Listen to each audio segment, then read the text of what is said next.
नमस्कार, मैं डॉक्टर पूर्व धवन इस वीडियो के माध्यम से आप सभी को समझाऊंगा कि लकवे के मरीज़ को किस प्रकार से मालिश करनी चाहिए जिससे उसको मैक्सिमम आराम मिल सके।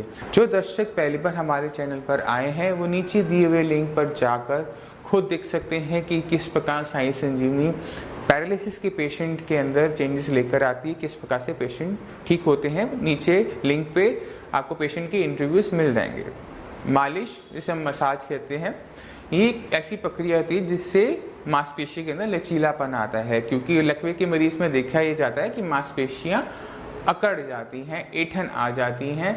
तो उसको ढीला करने के लिए, मांसपेशी को ढीला करके सीधा करने के लिए मालिश बहुत अच्छा काम करती है। मगर ध्यान रखने वाली ये बात होती है कि मालिश जब हम की जाए तो वो काफ़ी सख्त हाथों से ना की जाए, आराम से की जाए। अगर मालिश हम बहुत दबा के करते हैं, कस के करते हैं, तो देखते हैं कि पेशेंट की दिक्कत बढ़ जाती है। मगर वही मालिश अगर हम बहुत हल्के हाथों से सही तरीके से करते हैं तो हम ये देखते हैं कि मरीज़ के अंदर इम्प्रूवमेंट बहुत तेज़ी से देखने को मिलते हैं। तो ये जानना बहुत ज़रूरी हो जाता है कि किस प्रकार से मालिश की जाए। एक लकवे के मरीज़ में हाथ की मालिश किस प्रकार की जाती है। जब किसी मरीज़ के हाथ में लकवा होता है तो उसकी उंगलियां बंद हो जाती हैं और हाथ इस तरह से छाती की तरफ आ जाता है, तो उसको बहुत दम लगाना पड़ता है उसे सीधा करने के लिए। तो मालिश शुरू करने से पहले ज़रूरी है कि कोने पे हाथ लगाकर उसको अंदर की तरफ दबाते हुए हाथ को सीधा किया जाए। जब हाथ सीधा हो जाए तो नीचे से ऊपर की तरफ मरीज़ की हल्के हाथों से मालिश की जाए। मालिश करते समय ध्यान रखा जाए कि मरीज़ का हाथ पूरी तरह से सीधा हो। इसी प्रकार से जब उंगलियों की मालिश की जाए तो ध्यान रखा जाए कि उंगलियों को पहले जोर लगा के आपको सीधा करना है, हाथ को घुमाना है और फिर मालिश करनी है। अगर आप बंद उंगलियों पे ऊपर से मालिश कर देंगे तो उसका कोई फ़ायदा नहीं होता।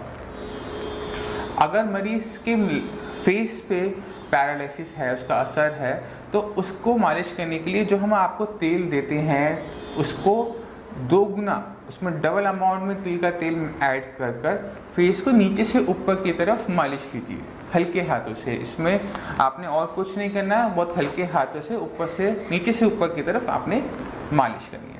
इसी प्रकार से जब किसी की आप पैर की मालिश करेंगे तो इन्हीं बातों को आपको ध्यान रखना है। पैर की मालिश करते हुए हम वही चीज़ों का ध्यान रखेंगे जो हमने हाथ की मालिश करते हुए रखा था। मालिश करते समय सबसे ध्यान देने वाली बात है कि जिस अंग में आप मालिश कर रहे हैं उसको सीधा जरूर करें। अगर मरीज़ के पैर में मालिश हो रही है तो पैर को बिल्कुल सीधा करके ही मालिश की जाएगी। अगर पैर मुड़ा हुआ है इस प्रकार से अगर आप मालिश करते भी हैं तो उसका फ़ायदा नहीं मिल पाता। तो इन चीज़ों को आपको ध्यान रखना है।